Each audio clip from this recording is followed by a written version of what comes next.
And hopefully it'll click on right as it hits 12:30.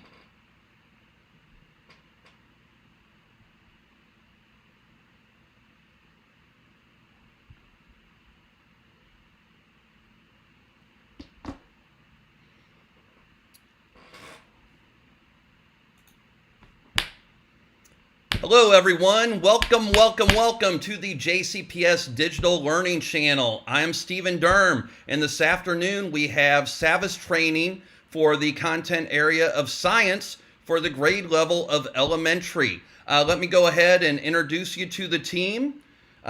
We had Matt there for a second. Looks like he jumped out. Let's start with Lacey. Hi, y'all. I'm Lacey Eccles. I'm the K-12 Science Lead, and today I have the pleasure of talking to you about how JCPS scientists can live together. Thank you, Lacey. Next up is Justin. Hi, I'm a deeper learning resource teacher, and I'll be talking about how the things Lacey brings, the things that science content brings, and SAVVAS fit together in a backward planning way. Awesome. And we have Dr. J from SAVVAS. Hello, I'm Dr. J, and I'm here today to support the team and you guys at SAVVAS and how the platform supports their curriculum. Thank you. And Charlotte. Hi, everybody. Charlotte Isley, K-12 Science Coach. I'll be here supporting the team and monitoring the chat today. And we also have Kelly all ready to present. Kelly, you want to go ahead and introduce yourself, please? Yeah, thank you, Steve. I'm Kelly Kelsrock, and I'm with SAVVAS, and I'm going to introduce you to the SAVVAS Realize platform today. And then they did a great job of following my directions. I forgot. I will be talking about how to use SAVVAS with your Google Classroom. We're going to kick things off today with an video address from Dr. Carmen Coleman. I'm excited to kick off a series of trainings this week focused on the SAVVAS Realize digital curriculum and our resources here in JCPS.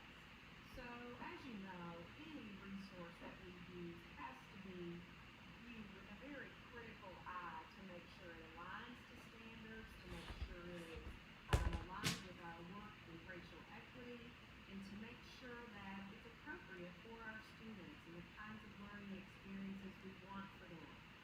We certainly weren't anticipating the purchase of a digital curriculum, but the context we're in requires that we continue to think differently, and we hope that this product will help to ensure a level of equity for our students in the virtual context, as well as a good tool for you as teachers that can be modified as much or as little as you'd like. So initiative that our two teams have come together, and I think the sessions this week that you can watch live or recorded will be especially helpful moving forward. Thank you for all you're doing for our students, and please don't hesitate to reach out when you have questions or ideas even that would make this time even better for all of us. Thank you. Thank you, Dr. Coleman. Sorry I had a couple audio issues there. I think hopefully we have the sound right now for everybody. So we're going to turn it over to Kelly, who is going to start off the presentation. Thank you, Steve. All right, part one today, getting started in the SAVVAS platform.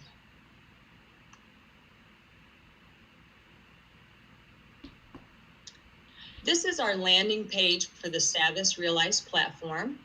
You'll see that if you look across the top, here's our button for the SAVVAS Realize platform. When you click on this, you'll always be brought back to our landing page.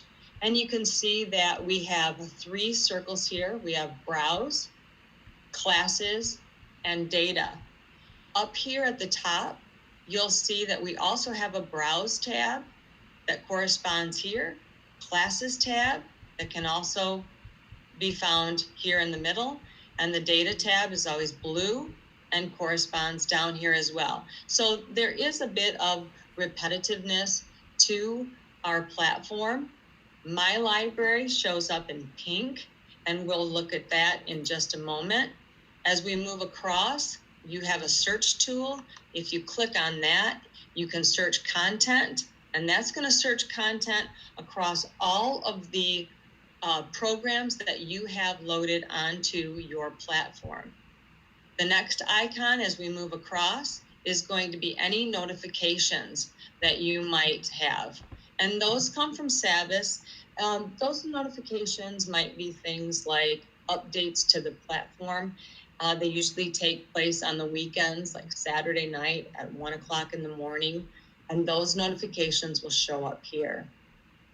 The next icon are the program trainings or help for this page. You can search for help, but you'll also get a link to other help resources, program training, technical support, and you can also contact a program specialist who will help you at any time. The program training, if we click on this, it'll take you out, and this happens to take us to the realized virtual workshops, but you can also get training for specific content areas. You also have this icon here, which is a little person, that's you. And this has your settings, announcements again, and then the sign out, which we always encourage you if you're working directly on the SAVVAS Realize platform that you'll want to sign out completely after every use. The settings, you can see here, I have this little icon that indicates myself and then my background. But if I click on settings, I'd like to show you just briefly what you can do in here. This is your account, and it's got your personal information, some contact information for your students. And then down here, notice this is how you would link your SAVVAS Realize to your Google Classroom. If we go back up to the top, these are your programs. These are the programs that you can select to link to your account. So if you're in elementary and you teach several different subject areas, you would link all of those using this particular selection area. When you're done, you want to make sure that you hit save. The About Me tab is where you can choose your profile. So for mine, I chose this one, but I can change this up throughout the year. So if we get to the springtime and it's St. Patrick's Day, I could change my profile image to this clover. And I can also change, if I'm doing an astronomy unit with my kids, I could change my background. Here, I can also, this is the name that I want my kids to call me by, and make sure that I hit save on that. And then I've successfully changed my settings. If I want to get back again to my platform homepage, I've now successfully changed this. The Browse tab, this is where I'm going to find all the courses that I have on my Realize platform. When I click on these, all of my courses will be listed. I can then use these three buttons to sort them by grade. I can sort them by subject, and I can also sort them by my favorites. My favorites are going to be the ones that I've starred.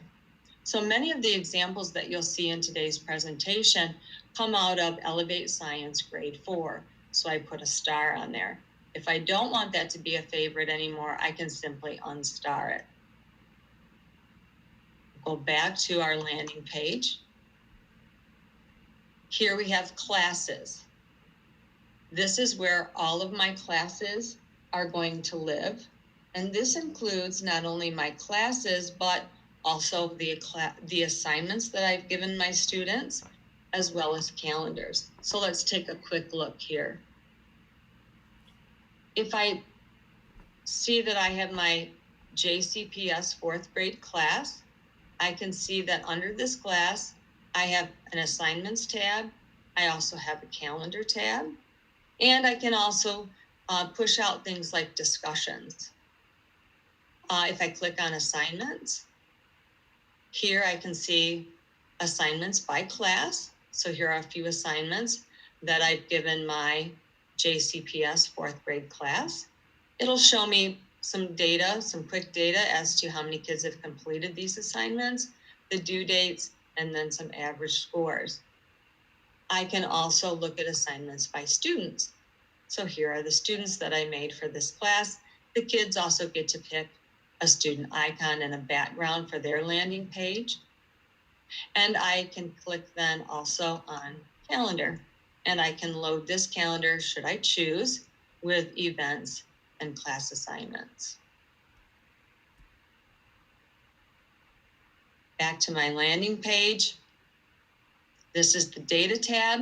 We're not going to talk too much about this today, but I just want you to know that it is there. It's a very valuable tool. Should you want to use that, I can look at my fourth grade data I can see class results by assignment. I can also see class results by standard. So we can look at that in further detail, maybe on a different webinar, but it can be very useful to us because we can actually monitor kids mastering their standards, and the more assessments they take, we can take a look at how they're doing with these standards.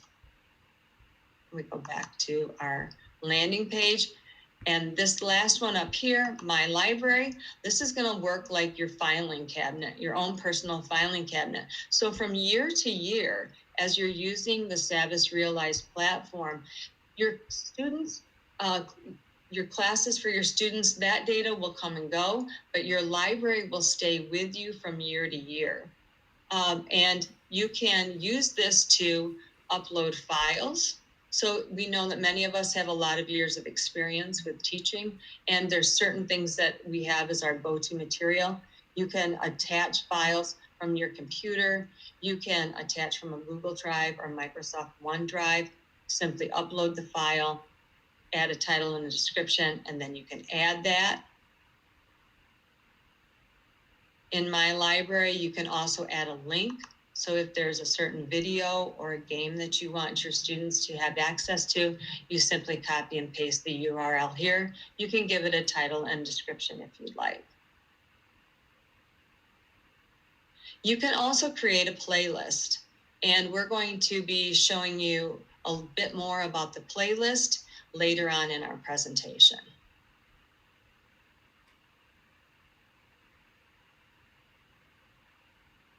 And that's what we have for our introduction to the SAVVAS platform.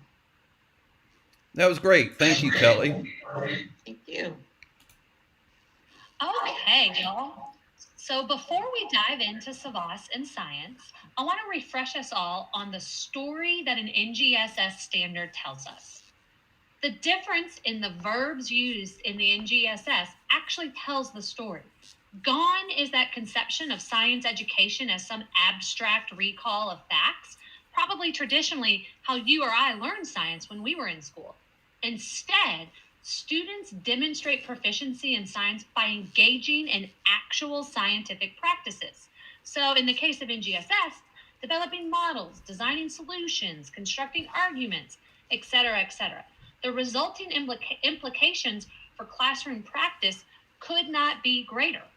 So an important instructional shift with NGSS, the Next Generation Science Standards, is changing from simply telling students the information they need to know to letting them figure it out.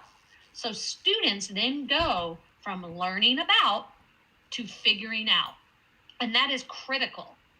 Each standard in the NGSS combines 3 dimensions. So you can see on this slide, the blue box is the science and engineering practices, the green box is the cross-cutting concepts, and then the orange box is the disciplinary core ideas, kind of what we traditionally think of in science.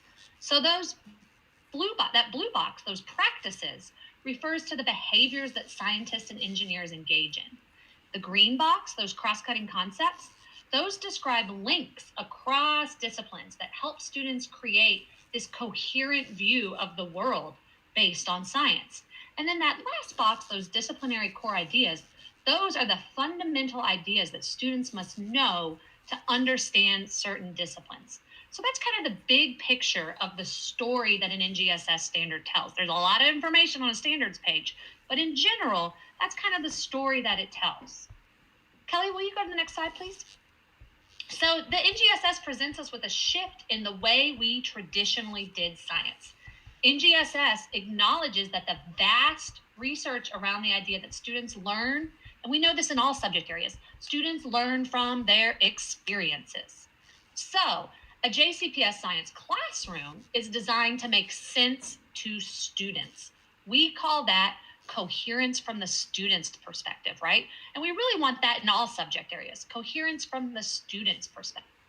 And so in JCPS science, we use what's called the 5E model of instruction.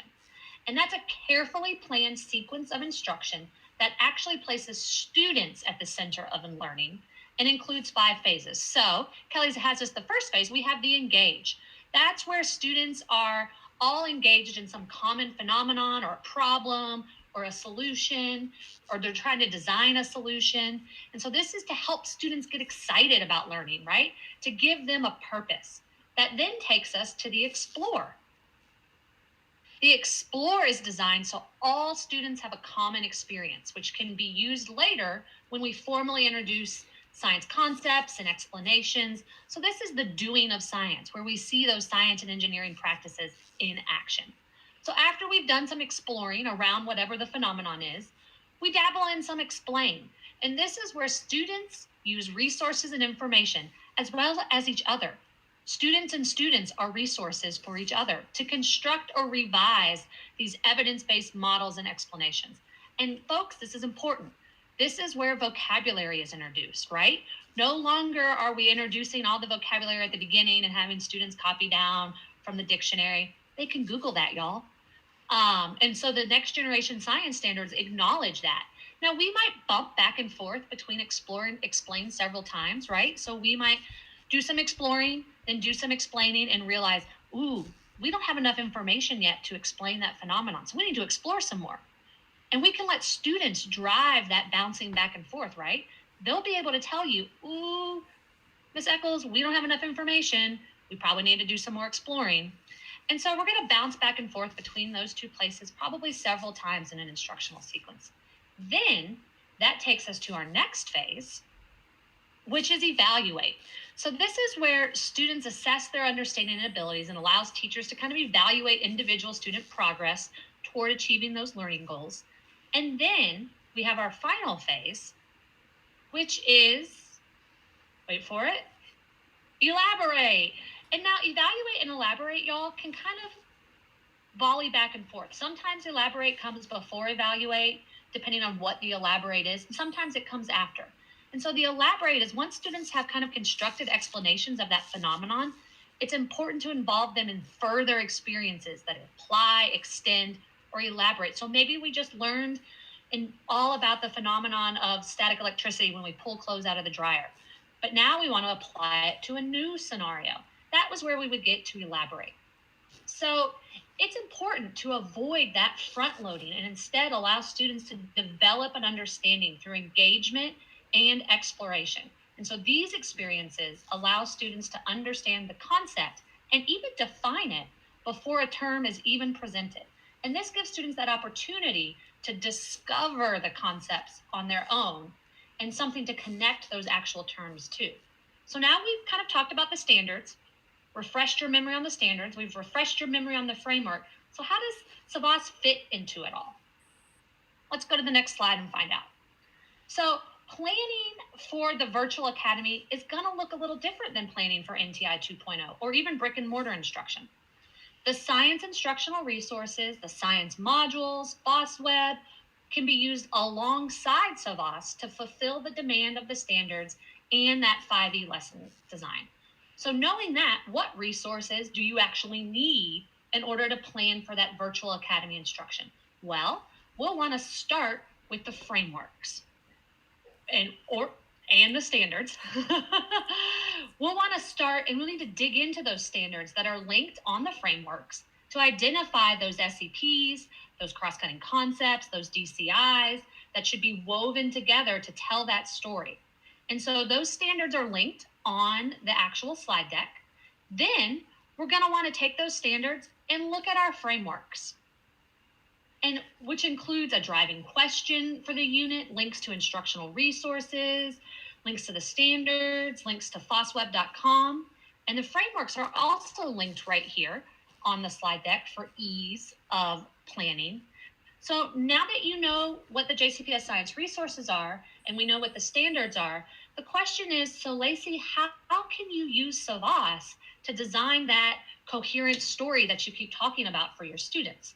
So linked on this number 3 is a document that we created in collaboration with SAVVAS that takes that critical science instructional elements, so the 5 E's, the science and engineering practices, scientific vocabulary, talk moves, making students collaborate, and shows where it appears or sometimes doesn't appear, right, in the SAVVAS platform. So it's a crosswalk that you're going to want to reference as you begin to think about planning for this virtual academy instruction. And then finally, so we've looked at standards, we've looked at what resources are in the framework, we've looked at kind of how all those pieces fit together. Then finally, it's time to dig into the platform and pull those pieces and parts together in a coherent learning experience through the 5E model, i.e. the instructional framework for students. All right, so that's a lot of information, and I totally get it. So Justin, can you tell us what's another way I might think about planning for virtual instruction? Sure, Lacey. Yeah, hopefully for my part, we won't get any new information. We'll just have a minute here to summarize and digest a lot of the information we've already heard about, standards, the 5E model, and the resources that SAVVAS brings to the table for this. What you're looking at, of course, is a backward planning model in which the students go through the experience we plan chronologically, as you see. First, they'll have a purpose to their work. They'll go through a process and they make evidence or performance or product at the end. Teachers, though, we know that we plan this backwards. That is, we consider first what's the purpose of the learning, and then we skip the middle and we think about what could the evidence show to demonstrate that the students have achieved the purpose. That is, they can demonstrate the skills and standards before them. Now, please click. So given what we've heard, the first thing we would consider is the frameworks, the instructional frameworks. That is the JCPS science framework. That links us to the NGSS standards. You'll be looking for a specific standard. And remember, these NGSS standards have 3 parts. They have practices, things that students would do. They have big concepts that cross science disciplines, and then they have the core ideas of each discipline. And also look in the framework for a driving question. The driving question helps engage the kids in the purpose of the work. Please click. Well, back one, please. Thank you. The next thing we'll do is look specifically into the standards. This helps us form an idea about what success criteria look like for those standards. For example, if we're looking at elementary ESS 1.1, the practices include constructing explanations. The big concept is patterns, and the core ideas include the history of planet Earth. So we know now by the end of the experience what kids should be able to do, what kind of concepts they should be able to apply, and what they're understanding, what concepts they should understand. Please click. Once we're clear on the content, what's the purpose, and then what the success criteria look like, what we want kids to be able to do at the end, now we're ready to look at the 5E model. And it, just as Lacey explained it, we'll start by engaging the kids. That driving question you found in the framework will help.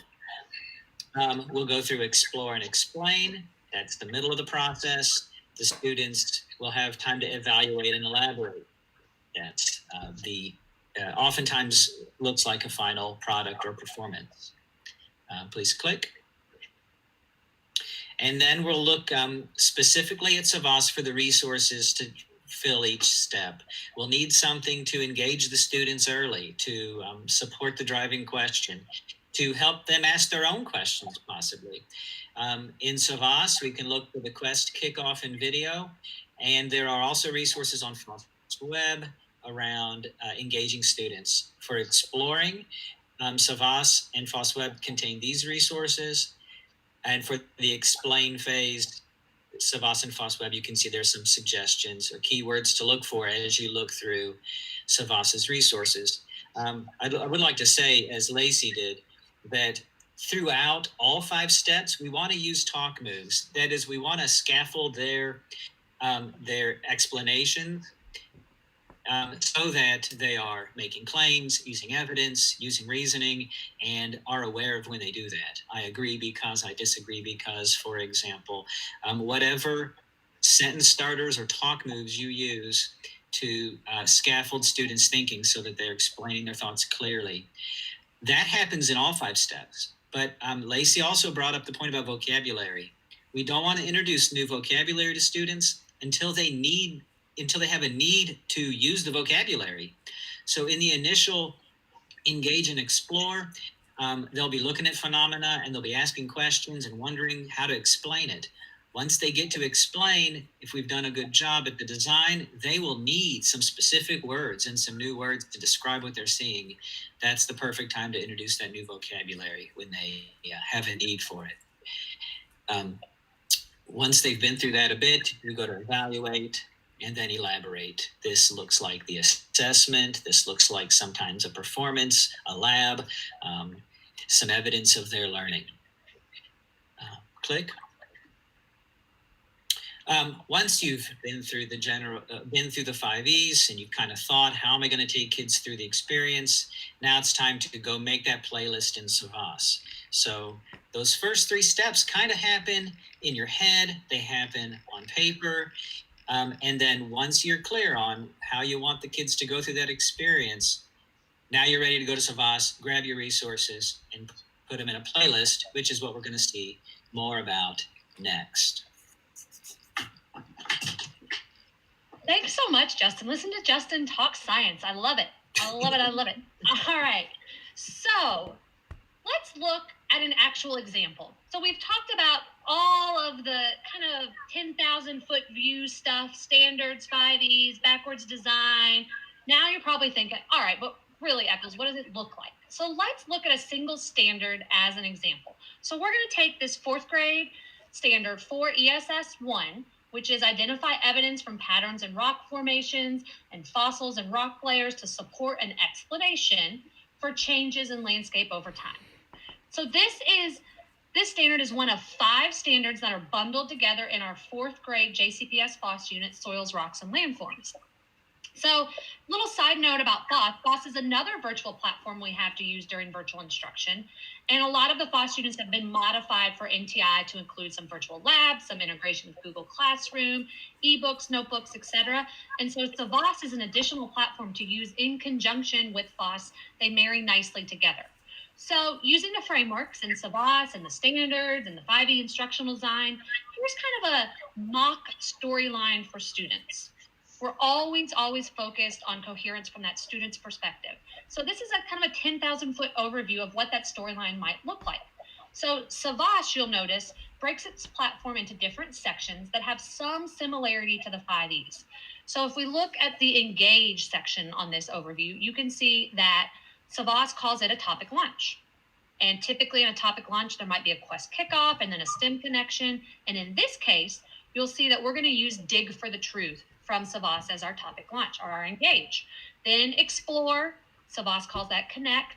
Then we have explain, they call that synthesize. Elaborate still sits in that synthesize section. And then we have evaluate, which in SAVVAS language, they call that demonstrate. And so let's dig into this program a little bit. So now you have kind of the overview of the storyline. Let's see how we can actually build that storyline. So this is what the SAVVAS unit, the history of planet Earth, looks like if you were in that program. So earlier you saw Kelly kind of show you all the different units. So if you were to click on the unit called the History of Planet Earth, this is what it would look like. And you can see that there are kind of 4 separate sections. You can see that there's a topic launch folder. That's that unit level engage, big engage. Then you see lesson 1, lesson 2, and then the topic close, which is a unit evaluate. And we're going to just walk through what we might use out of lesson 1 to create a storyline. So Kelly, can you show us how teachers might get to this unit? Sure. Here we go. So if we launch into SAVVAS Realize, we have skipped the landing page. We've chosen 4th grade, Elevate Science, and this is now the table of contents. So we are going to scroll down to our topic, the history of planet Earth. And we're going to click on that. And you're going to see here the topic launch folder, 2 lessons, and then the topic close. Now, it might look a little different than what Lacey had because I've chosen the list view versus the thumbnail view. Just depends on your preference. Thanks, Kelly. That was pretty cool. All right, so now we're in lesson 1. And every unit, or actually we're not even in lesson 1 yet, we're in the folder called the launch. And if you look in the upper right-hand corner of this slide, in every slide coming, you'll see kind of what folder we're in from that landing page.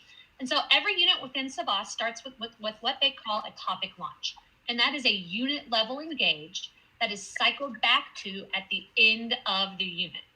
And so within a topic launch folder, there's several resources. We have e-texts, Quest kickoff materials, Literacy Connection, and You Connect Live. We recommend, if using SAVVAS to engage, you stick with the Quest kickoff materials. We never want to lead in science with an e-text. Students need to engage in that phenomenon and then spend the bulk of their instructional time figuring out, right? We don't want them reading about, we want them figuring out. So if we're just reading about science, y'all, we honestly can't call it science. It kind of becomes reading, right? And so it's really critical that we stick to figuring out. So note, every slide that's coming up, there'll be a little magnifying glass that has the JCPS note. So note this JCPS note in the magnifying glass that says a JCPS science classroom is designed, again, like we've spoken before, to make sense to students. We call that coherence from the student's lens. Ensure that the phenomenon you have students engage in is connected back to during each phase of that 5E cycle, right? We want students to be able to tell us the story that the instruction is telling. In this example, the Quest kickoff makes students pretend like they're helping out a museum fact checker. So Kelly, can you show us how to navigate to this resource? Right. So back at the SAVVAS Realize platform, again, we're in the 4th grade. Back at the table of contents, we're going to scroll down to the history of planet Earth. We're going to open our topic launch folder. And here we have our Quest kickoff, Dig for the Truth.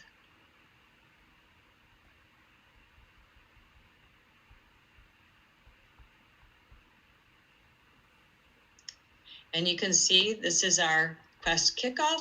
We do have a little bit of audio here, but notice down here we have a watch a video about a museum fact checker. So this is going to come up. We can start this video. We won't play it very long. But this is Allison, our museum curator.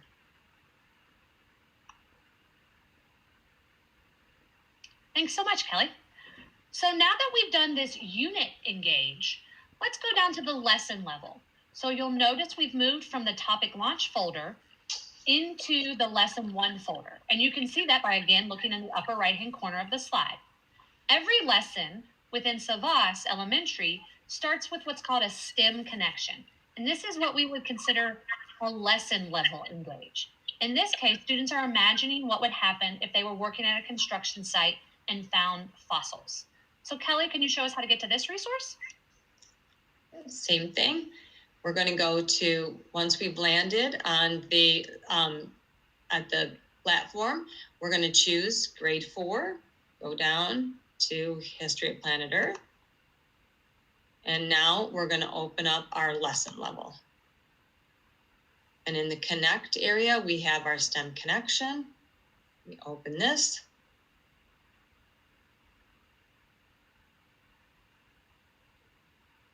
And here's our STEM connection.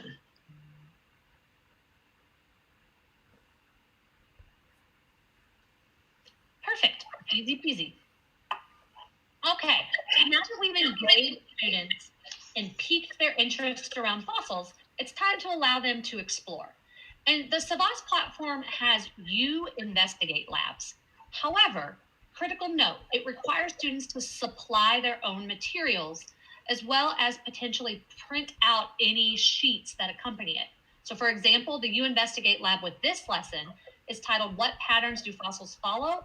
And it requires students to download a worksheet, and it downloads in Word, FYI, and then print out these fossil cards to use in a card sort.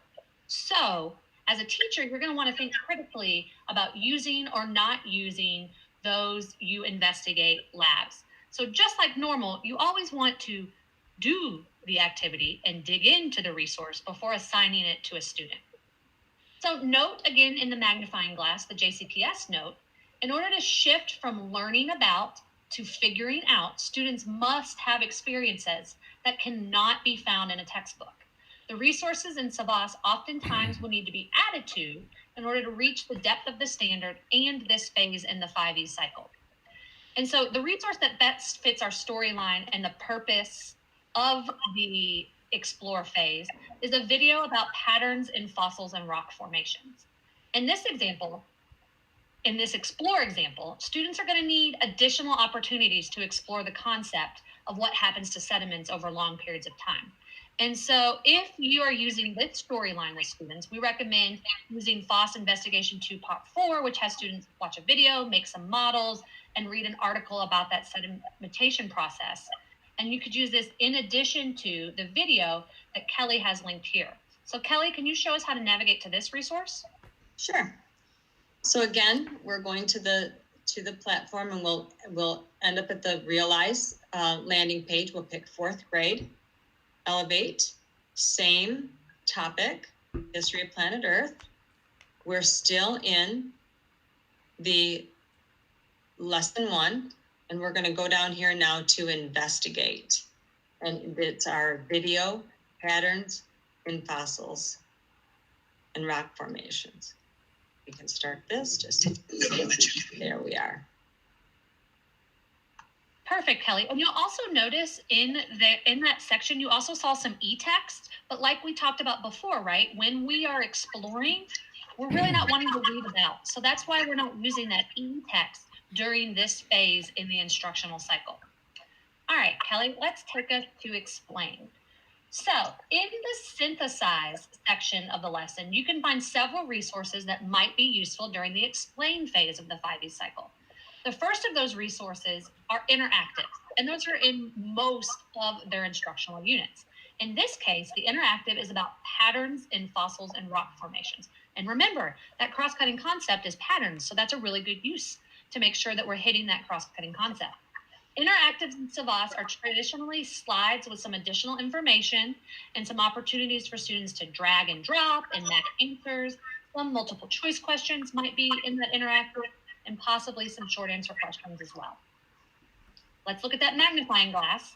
You'll see that in this phase, it's important that students are collaborating with each other and building on each other's ideas as they attempt to construct an explanation of that phenomenon they observed. So this is where we're working together as students, right? You are not doing the explaining for students. Students are trying to construct explanations on their own with you there to assist. Let's look at another example, the next slide, before Kelly dives us into the platform. So another opportunity for students to explain can be found in the Quest check-ins. Quest check-ins cycle back to that unit level phenomenon and are critical for maintaining a storyline from that student perspective. So in a Quest check-in, students are asked to use what they've learned thus far to explain a piece of that phenomenon they were introduced to at the very beginning. And remember, during that explain phase, students are making sense of what they've explored. And it's going to be important to provide some synchronous opportunities for them to engage in that scientific discourse using talk moves like Justin talked about. Our JCPS Science website has many strategies on how to accomplish this in a virtual setting. So check that out for more information. So now, Kelly, can you show us how to navigate to these two explain resources? Absolutely. Again, 4th grade, down to History of Planet Earth. We're going to go into lesson 1. And now we're in the synthesize section. And here we have our interactivity. And right below it, we have our quest check-in. So here's our interactivity. We'll click on that. And as Lacey said, the kids are going to read about this, and then down here in the lower corner, this is where you're going to see those arrows she talked about, that the kids will move through the interactivity, and then they'll have some questions to answer. And when they're finished with this activity, they do need to check this check mark to make sure that it gets turned into you. We exit this. Then we can go down here again to the synthesize portion, and here's the quest check-in.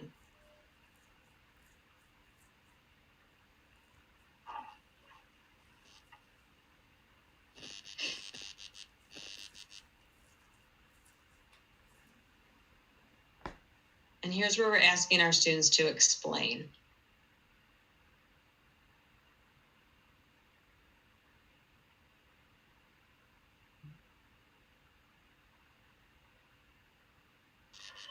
Perfect. So once students have made some sense of the content learned, remember that content learned is dimensional, it's time to provide opportunities for assessment. And so SAVVAS provides 2 different forms of assessment in their demonstrate section, an e-text check and a quiz. The e-text check is a short 2-answer questions that kind of appear on one screen.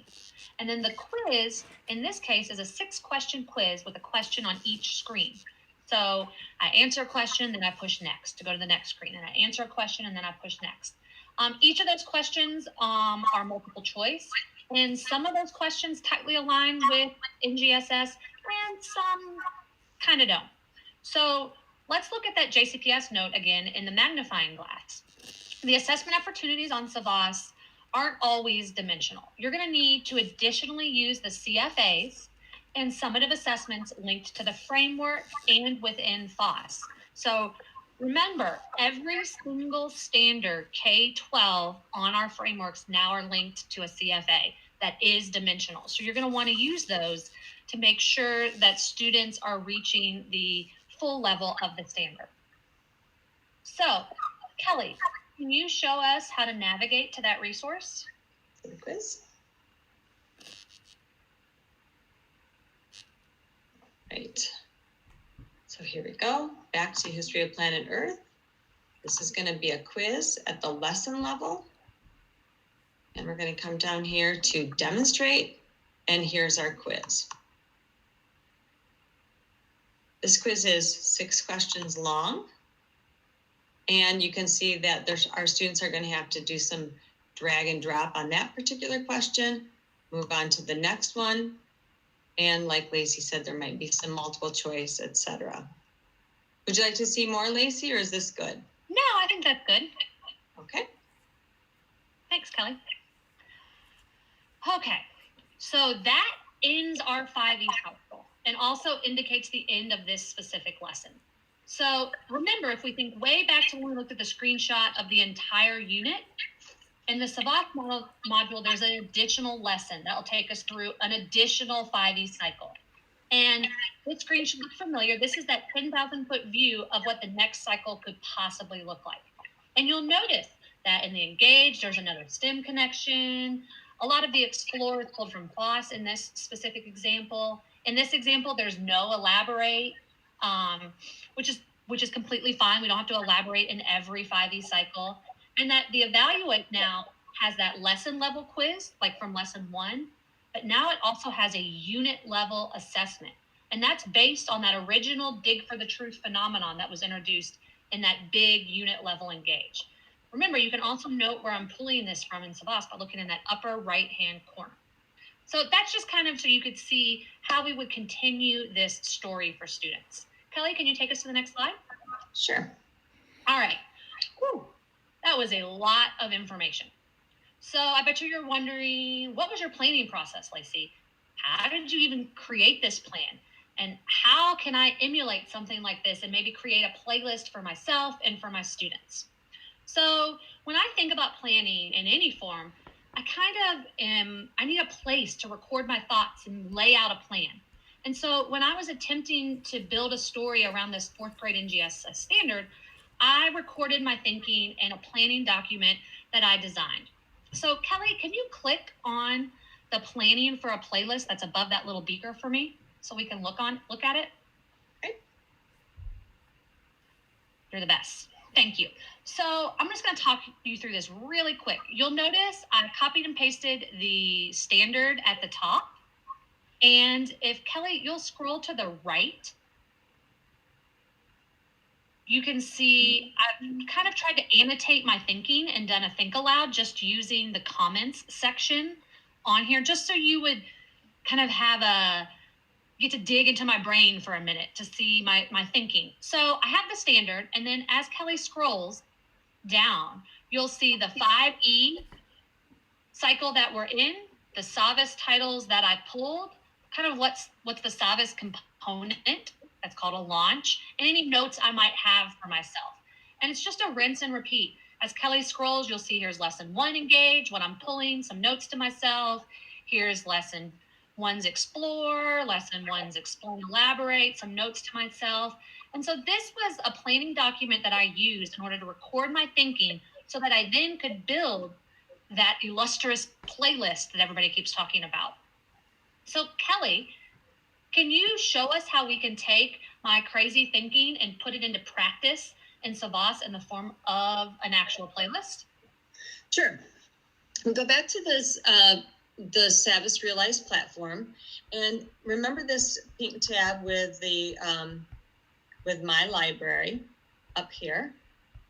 We're going to go in and we want to check over here called create a playlist, and I'm going to give it a title, and you can see that I was kind of using this previously. So there's my title, patterns in rock formations and fossils and rock layers, and I can give it a description if I want.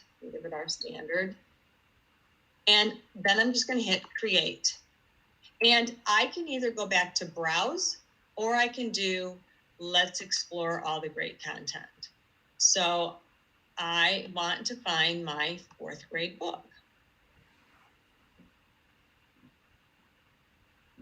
And it's right here. I unstarred it. So start that again.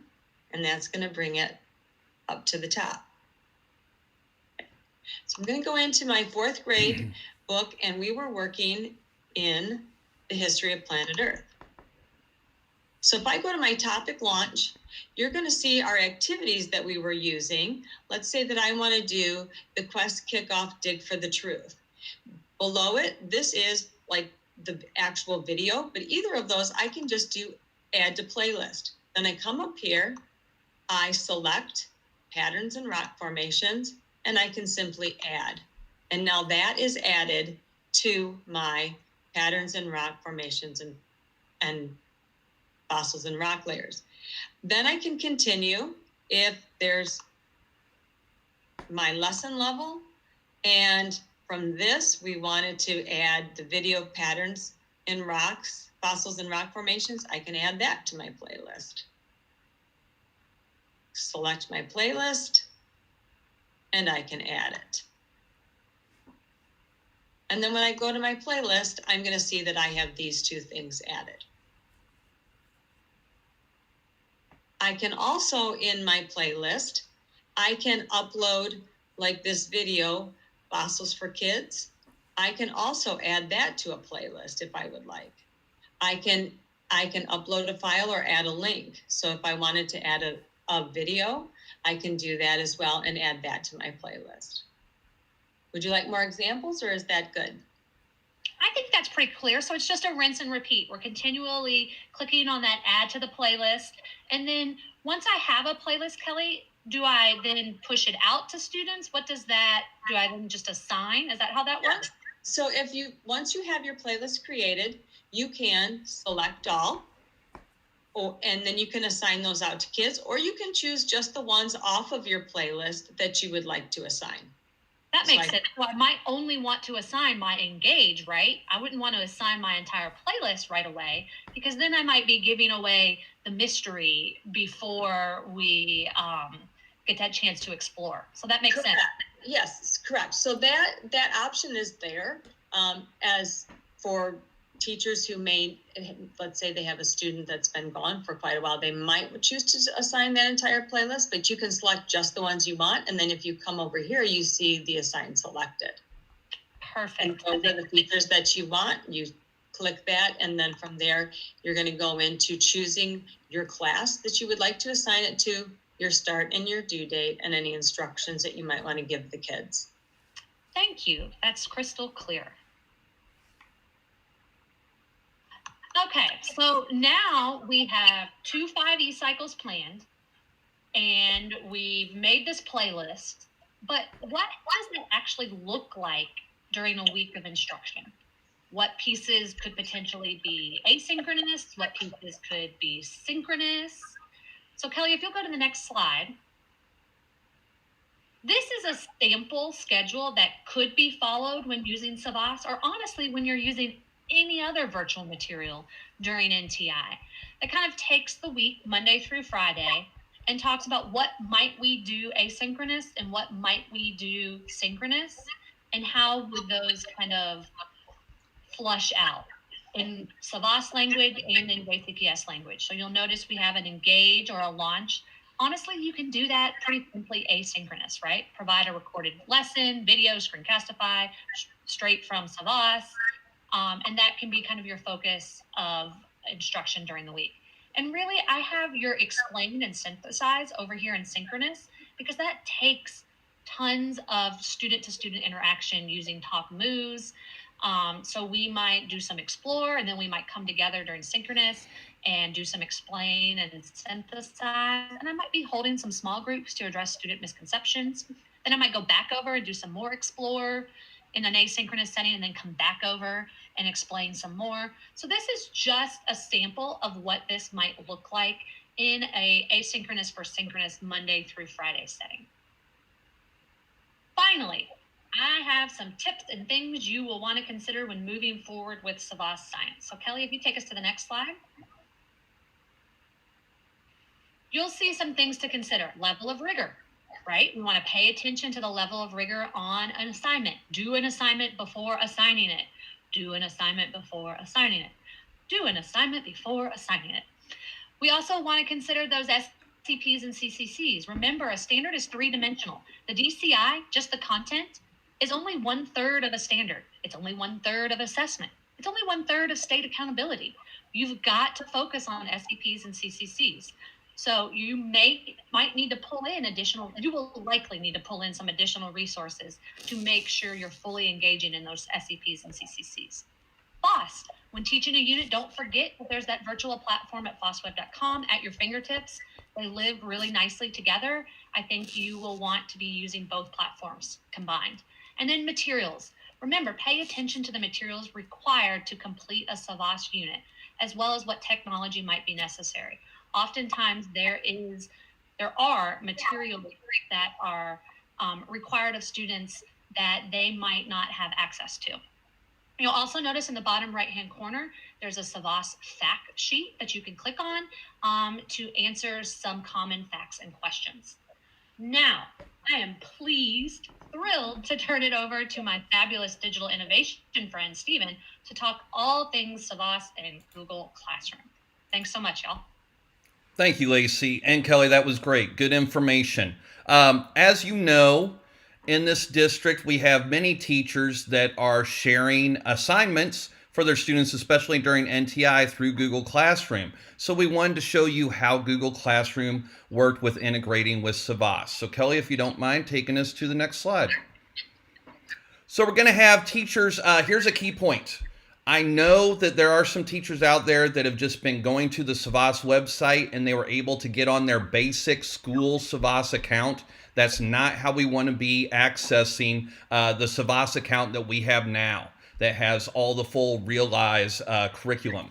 So teachers are going to access SAVVAS by navigating to Clever. So you're going to go to your JCPS quick links and you're going to click on Clever. And then you will sign into Clever with your Google login. And once in Clever, you're going to look down in district applications. So you might have what your school has added, what you as a teacher have added to Clever. But down at the bottom will be the district ones that have been added by the district. And you're going to look for the SAVVAS Easy Bridge is the one you want. And there is a way that you can like right click on it or click on it and make it a favorite. So it will pop up top every time you go in there. So you can go ahead, take us to the next one, Kelly. And once you get in there, you will always select SAVVAS Realize. There's a couple different things, SuccessNet, but SAVVAS Realize is what has been purchased for the district with all that digital curriculum, and that's what we will be using. And the first time you go in, you're going to click on Classes, and you will see a prompt for you to import classes from Google Classroom. So just kind of like you have to do at the beginning of the school year and with the digital backpack, we want to import our Google classes. So you're going to click on that. And this will happen the first time for teachers and for students, but it won't happen every time. The first time is going to want to make sure that you choose the account. So make sure you're signed in as your JCPS account. You see we have Matthew Balka signed in there. And then SAVVAS is just asking, do we have permissions to do all this with your Google Classroom? And you want to scroll down and click on that blue Allow button to say, yes, SAVVAS can work with my Google Classroom. Oh, there we go. Are we on the right one? I think so, Kelly. Yep, okay. All right, so then you are going to choose, I'm sorry? Okay, I think we're all good. Then we are going to choose the programs that you want associated with a class. So for example, did we maybe, okay, so yes. Go back one slide, Kelly. I think we might have gone forward. Yes. Okay. So there we go. We want to be able to select the class. So here you're going to have, when you get signed in, you'll have those different classes that you would like to use and Realize. We're going to use Example. Now you do need to do these classes one at a time. So once you choose Example, it will add it over there, and then you can choose the programs that you want to use with that classroom. So now you can go to the next one, please. And so you can click on, and you can choose different ones if you want to put, you know, your biology and your chemistry and select all those and then add them. And you will see they will add over there, and you can take away any ones you don't want. And then you can import class. And that might take a little bit. It might spin for a while because that's basically moving a lot of curriculum over to that Google Classroom. So you can go to the next slide, Kelly. So after you've completed adding programs to a class, you can see it now says that it's imported. You have that little imported in the green check mark.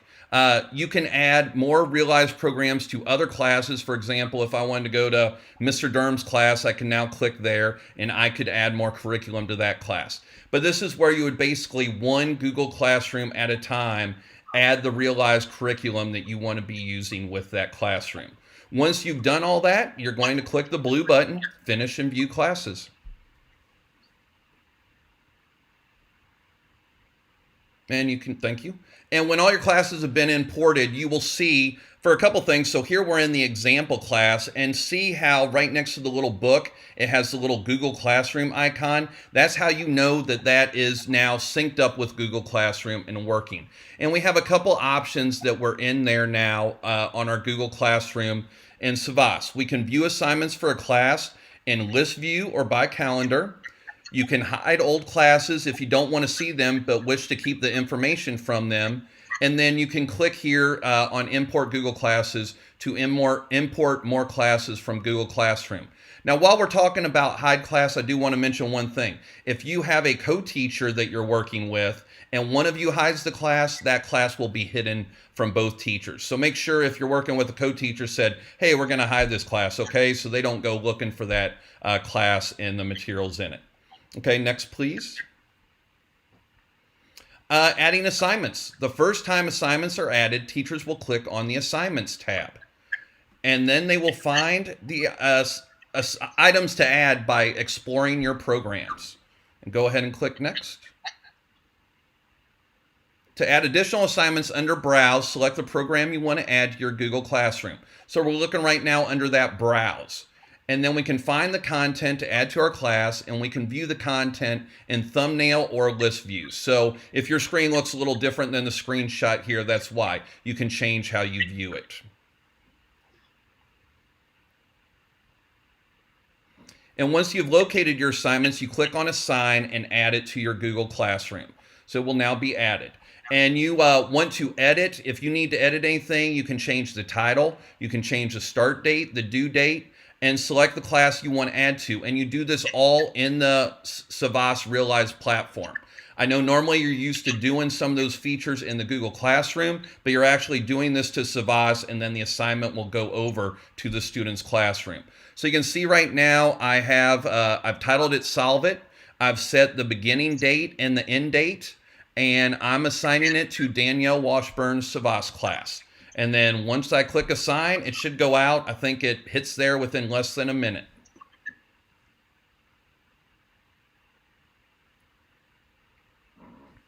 And then you'll see when we click on Assignments, you can see the completion of the entire class or by individual students. So you can see Assignments by Class is one tab, Assignments by Students is another tab. And a cool feature, it has students who have not yet been to the Google Classroom since you sync with SAVVAS. They might have been doing Google Classroom this whole time, but they haven't actually clicked on a SAVVAS Realize assignment in that Google Classroom. It will say needs to connect next to their name. So then that way you know you can reach out to them and say, hey, make sure you go into your Google Classroom and go to that SAVVAS assignment. All right, next please, Kelly. And if you have teachers who are added as co-teachers in Google Classroom, they will have the same permissions as you in your SAVVAS classes. So if they're a co-teacher in Google Classroom, they're a co-teacher in the SAVVAS classroom as well. And just like I said, if one of you hides an assignment, it's hidden from both. If something is assigned, so for example, if you're looking at this classroom right here, this was shared with Kyle Chandler. So Kyle Chandler and the owner of this class could both those teachers have the ability to add assignments.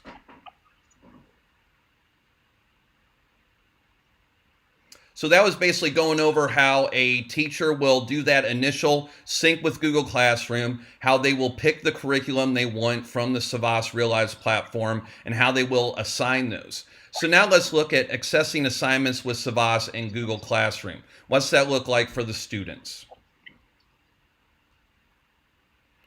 So students will access SAVVAS assignments through their Google Classroom. So remember, teachers are going in through Clever.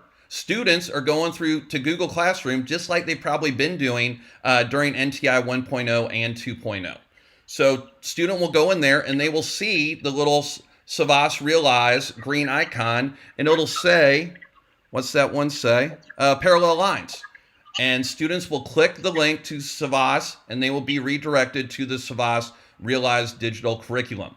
So Tech Talk, they're in Google Classroom. Once they click that, they're now going over to SAVVAS Realize. So next slide, please, Kelly.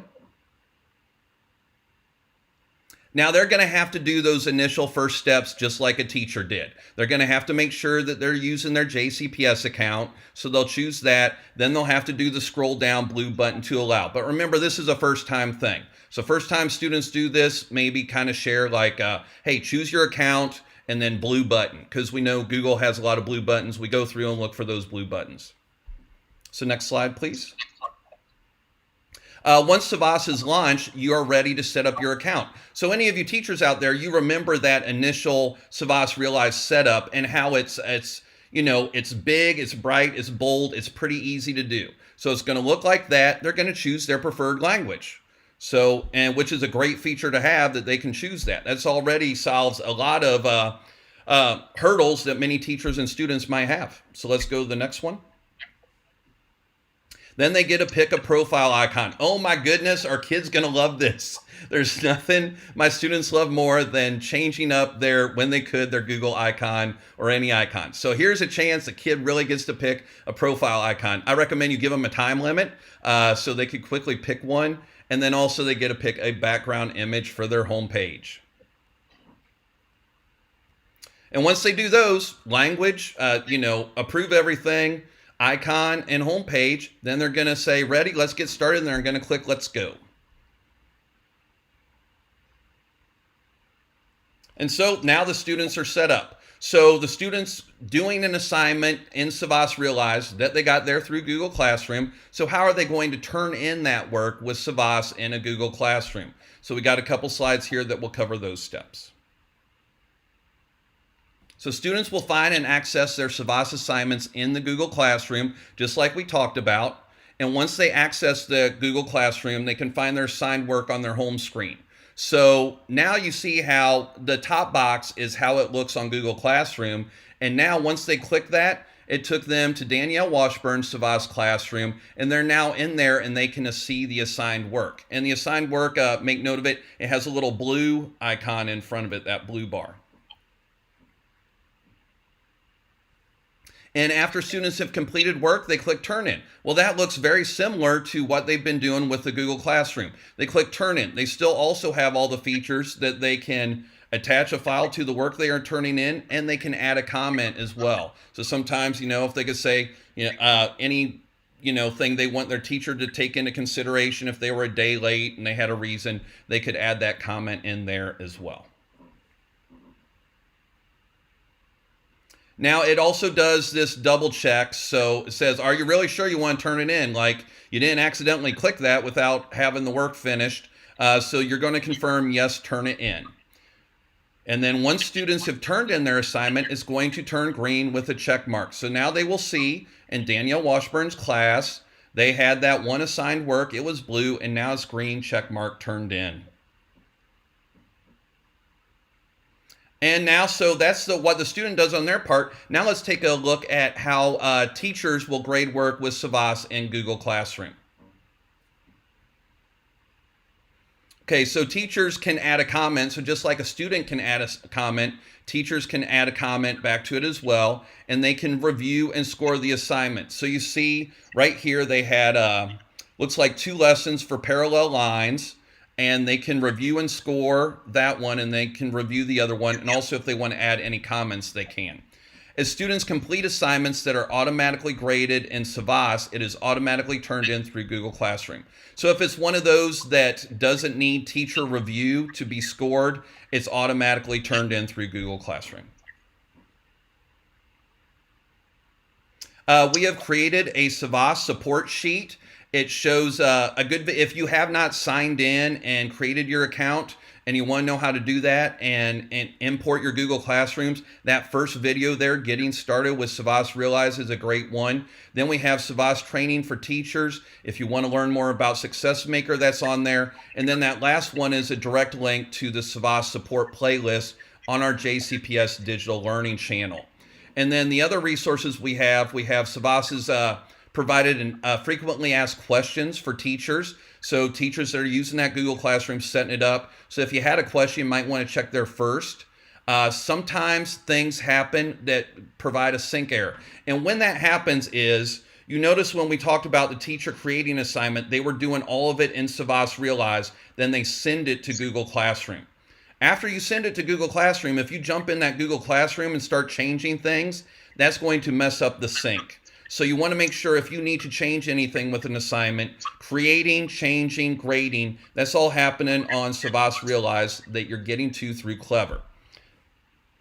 And then also there is SAVVAS Customer Care if you need that. But of course, you have this team here to support you as well. So that is shared off on the JCPS NTI site, and we will keep that as up to date as possible. So just like you go there for your Google Meet and your Microsoft Teams information, SAVVAS support sheet's going to be there. You can go there and we will keep it up to date. And I think that brings us to the final slide, which shows our contact information. So thank you everybody for your time, from your SAVVAS support team, from your science people, from your digital innovation team. We all work together on this to make sure that you are able to take SAVVAS and use it to teach your students science during NTI and beyond. One other thing I want to add while I'm going to go ahead and show my screen. Here is the virtual learning channel for the rest of the week. So if you're like, great, I got science now, but I want to learn about middle school science or high school math, you can go ahead. This is linked on jcps.me/NTI, and then you can check out the digital learning channel. This is SAVVAS week on the digital learning channel. So we have lots of training videos about that. And then also, if you want to look, if you miss them during the live broadcast, you can go to the JCPS Digital Learning channel, and we get those videos cut as soon as we can. You already see we have elementary math, and we have, I believe, the social studies, and we have the Monday morning. So we're going to get those cut up and so that you can watch those on demand if you miss the live viewings.